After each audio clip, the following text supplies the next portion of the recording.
कौन थी वो? मैं 8 महीने की प्रेग्नेंट थी और अपनी डिलीवरी के लिए अपने मायके गई थी। माँ ने मुझे फोन पर बताया, घर के पीछे की तरफ जो खाली जमीन थी ना, वहां पर एक नया कमरा बनवा लिया है। इतने सालों के बाद जैसे ही अपने घर में कदम रखा, कुछ अलग सा लगा। माँ, ये घर के पीछे की तरफ नया कमरा बनवाने की क्या जरूरत थी? अरे बेटा, घर के पीछे दूर दूर तक खाली जमीन है। तेरे पापा को कई दिनों से लग रहा था कि यहाँ पर एक कमरा बनवा लेंगे तो ताजा हवा मिल जाया करेगी। अब तो ये सब छोड़ और चल जल्दी से दूध पी ले। माँ, मैं थोड़ी देर में पी लूंगी, आप सो जाओ। मैंने दूध का गिलास उठाकर उस खिड़की में रख दिया। पता नहीं कब आंख लग गई। अचानक से खिड़की के पल्लों के खड़कने की तेज आवाज आई। दूध का गिलास धड़ाम से जमीन पर आ गिरा। जमीन पर गिरते ही दूध का रंग लाल हो चुका था। मैंने खिड़की से झांक कर बाहर देखा। चारों तरफ धूप अंधेरा था। उस अंधेरे की तरफ से कुछ आवाजें आ रही थी, जैसे छोटे बच्चे आपस में खिलखिलाकर मस्ती कर रहे हो।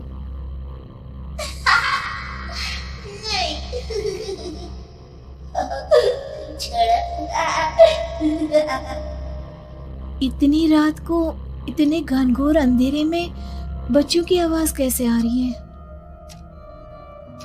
घड़ी में वक्त देखा तो ठीक 12 बजे थे। देखकर मैं सन्न रह गई। बुरी आत्माओं और भूतों की कई कहानियां मैं सुन चुकी थी। वक्त भी कुछ ऐसा ही था। ऊपर से मैं प्रेग्नेंट। सुना था कि ऐसे वक्त में अक्सर बुरी आत्माएं औरतों का पीछा करती है। तो क्या मेरे पीछे भी?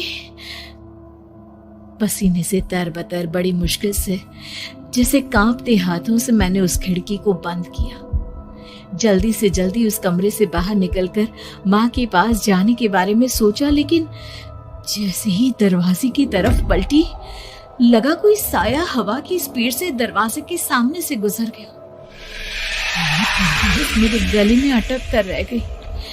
मैं जोर से चीख कर माँ को बुलाना चाहती थी, लेकिन वो आवाज खुद मेरे कानों तक नहीं पहुंच पा रही थी। तो माँ तक कैसे पहुंचती? खिड़की के पल्ले एक बार फिर तेज हवा के झोंके से धड़ाम करके खुल गया और पूरी ताकत से मैं चीख पड़ी। जानती थी मेरी चीख की आवाज सुनकर कुछ ही सेकंड में माँ वहां पहुंच जाएगी, लेकिन ऐसा कुछ हुआ ही नहीं। मेरा कलेजा डर के मारे फटा जा रहा था। आखिर माँ ने मेरी आवाज क्यों नहीं सुनी? इतनी गहरी नींद में तो माँ कभी नहीं सोती। ठीक पीछे खुली हुई वो खिड़की। मुझ में इतनी ताकत नहीं बची थी कि मैं पलटकर उस तरफ देख भी सकूं। हवा का एक सनसनाता हुआ झोंका उसी वक्त मेरे कानों से आकर टकराया। लगा जैसे किसी ने दबी हुई आवाज में धीरे से मुझसे कहा, चली जाओ यहाँ से। मैंने दोनों हाथ अपने कानों पर रख लिए और एक बार फिर ताकत लगाकर जोर से चीखने की कोशिश की। माँ! पापा! मेरी आवाज उस कमरे की दीवारों से टकराकर वापस मुझे ही सुनाई दे रही थी। जितनी ताकत के साथ मैंने चीखने की कोशिश की थी, कुछ ही देर बाद उससे कहीं ज्यादा तेज और दर्दनाक चीख मुझे सुनाई देने लगी।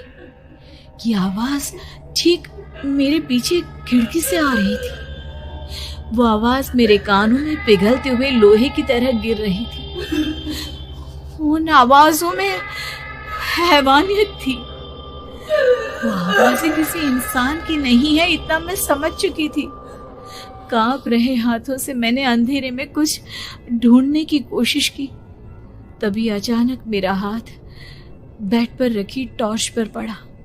किसी तरह ताकत लगाकर टॉर्च का बटन ऑन किया, लेकिन ये क्या? सामने दरवाजे पर 3 छोटी लड़कियां खड़ी हुई थी। उनके हाथ में स्टील के चमचमाते हुए चाकू थे। मैं घबराकर लड़खड़ाई और पीछे की तरफ हटी, लेकिन तब तक वो मेरे पास आ चुकी थी। उनकी गर्दन टेढ़ी थी और उनके हाथों के वो चाकू मेरे पेट को निशाना बनाने को तैयार।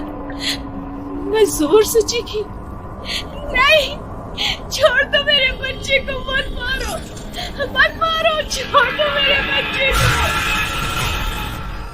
सोनाली, सोनाली, क्या हुआ बेटा? तू इतनी डरी हुई क्यों है?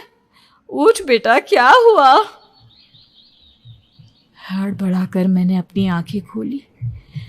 देखा तो दिन निकल आया था। माँ मुझे जगा रही थी। मेरा चेहरा पूरा पसीने से लथपथ था। क्या हुआ बेटा? तुमने कोई बुरा सपना देखा क्या? मैं अभी तक अपने पूरे होश में नहीं थी। वो मेरे बच्चे को मार देगी माँ। वो लड़की मेरे बच्चे को। मैंने घबराकर अपने पेट को छुआ। सब कुछ ठीक था। और वो दूध जो रात को यहाँ पर गिर गया था, उसका रंग लाल हो गया था। माँ ने हंसते हुए दूध का गिलास मुझे दिखाया। तुमने दूध पिया ही नहीं, पूरा का पूरा ऐसे ही रखा हुआ है। तुमसे कहा था ना सोनाली, सेहत के लिए लापरवाही ठीक नहीं बेटा। लेकिन मैंने तो सब कुछ अपनी खुली आंखों से देखा था।